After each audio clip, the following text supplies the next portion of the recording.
In 1998, a quiet, unassuming mechanic named Richard walked into a local bank branch in suburban Adelaide and signed the paperwork on a modest two-bedroom brick house. He didn't take out a massive loan to max out his borrowing capacity. He didn't view the place as a stepping stone to a multi-million-dollar property portfolio.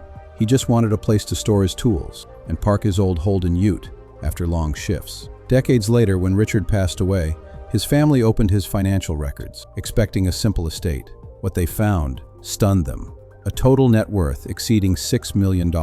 Everyone in his family assumed he had made his fortune through property, that the plot of dirt under his house in South Australia had somehow multiplied in value by hundreds of percent. But when the accountants went through his ledgers, line by line, they discovered something that blew the family's assumptions apart. The house itself had barely kept pace with inflation. Almost all of his fortune came from somewhere else entirely.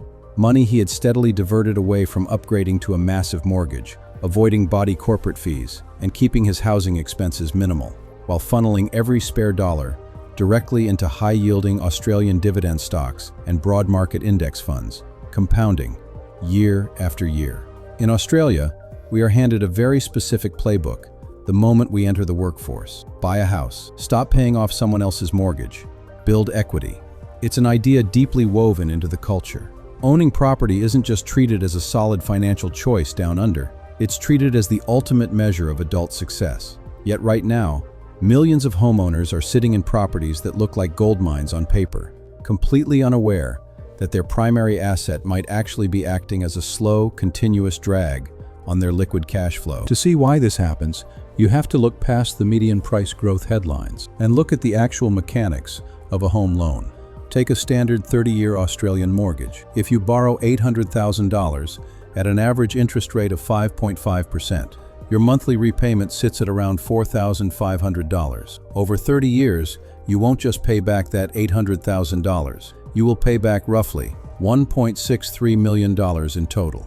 That means approximately $830,000, more than the original price of the home, goes straight to the bank, purely in interest. Then come the phantom costs that never show up on real estate listings. Council rates increase year after year. Building insurance premiums rise. If you buy a unit, body corporate strata fees eat away at your returns every quarter. And then there's maintenance. On average, keeping a property in good repair costs roughly 1% of its value annually.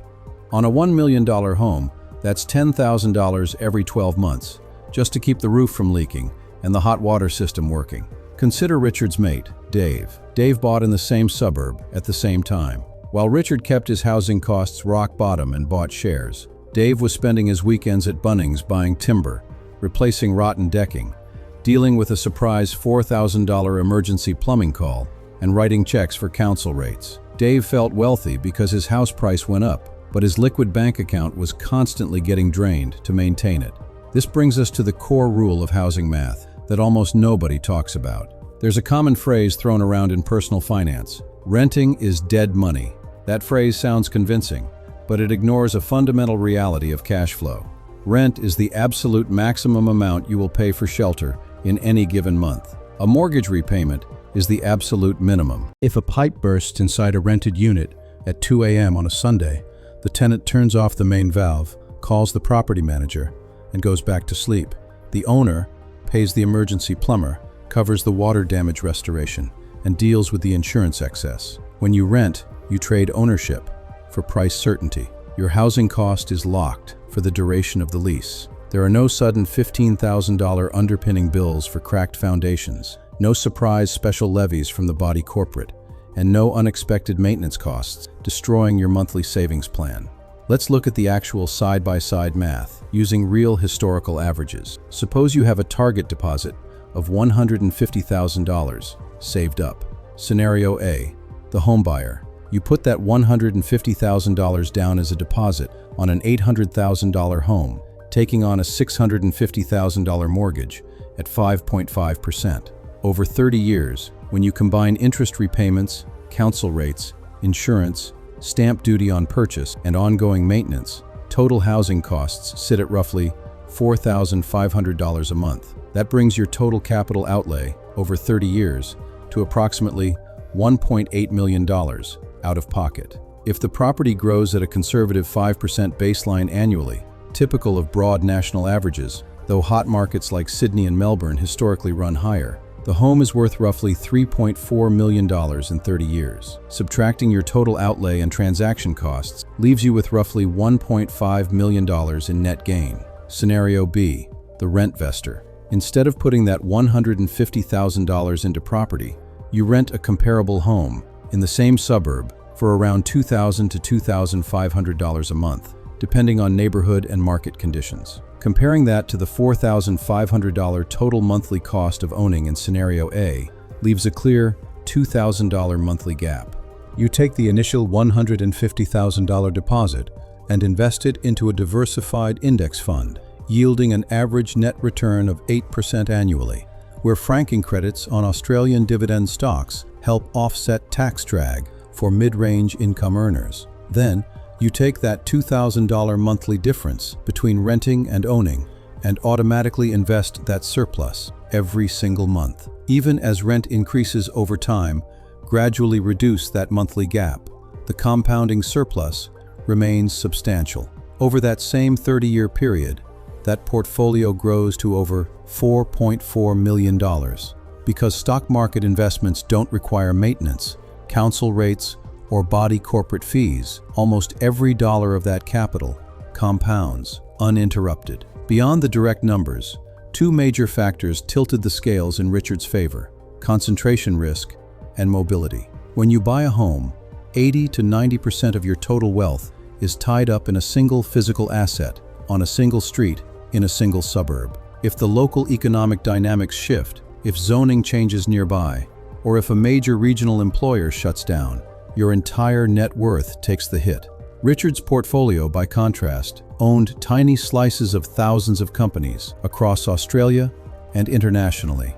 If one sector struggled, others expanded. Then there is the friction of moving. Selling property in Australia is slow and expensive.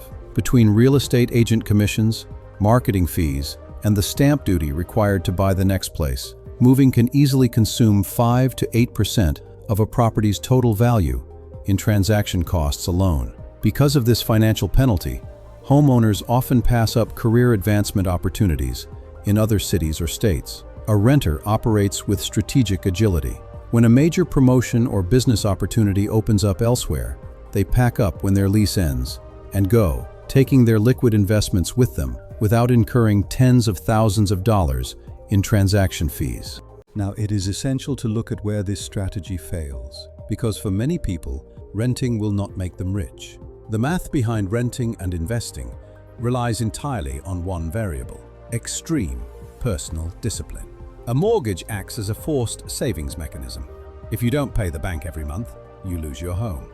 The bank imposes the discipline on you through the threat of foreclosure. If someone rents, saves $2,000 a month on paper compared to a mortgage, but spends that extra cash on holidays, dining out, or upgraded cars, the strategy completely collapses. In that scenario, they end up with no property equity and no investment portfolio. For anyone who lacks the discipline to set up automated, non-negotiable monthly stock market transfers, home ownership remains the safer, more reliable path to building wealth over time. When Richard's family finished auditing his estate, they realized something important about how he lived. While Richard bought a modest roof over his head rather than renting, his core principle was identical to pure rentvesting. He bought cheap, minimized tied-up property capital, and funneled every leftover dollar into compounding market assets. His mate Dave eventually paid off his house. Dave sits on a valuable piece of Adelaide real estate today, but most of his wealth is locked in bricks and mortar, sitting non-liquid. To access it, he has to sell his home, downsize, or take out a reverse mortgage. Richard's wealth was fully liquid. It paid him dividends every quarter, covering his living costs, without requiring him to sell off his main assets or take on debt in his retirement years. Start by running your own numbers tonight on the free Money Smart Compound Calculator. Figure out what your current housing situation actually costs you, all in, every month, and see what that same monthly difference between renting and owning could yield over 30 years. Buying a house is a major decision, but it shouldn't be treated as a compulsory financial rule. A primary residence is a consumption choice. You are paying for stability, autonomy, and the freedom to paint the walls whatever color you want without asking a landlord. Those are genuine lifestyle benefits, and for many people, they are worth every cent. The mistake happens when we treat homeownership as the only path to wealth, without running the numbers, accounting for holding costs, or looking at what that same capital could achieve elsewhere. Financial independence isn't built out of bricks and mortar. It's built out of cash flow, asset allocation, and compound growth. Once you see the math clearly, the choice stops being about what everyone else tells you to do, and finally becomes what it was always supposed to be: a calculated decision. If this helped reframe a decision you thought was already made, subscribe to Aussie Wealth with Prince. There's more of this kind of number checking coming. And tell us in the comments, when you run your actual all-in housing cost, does the number surprise you?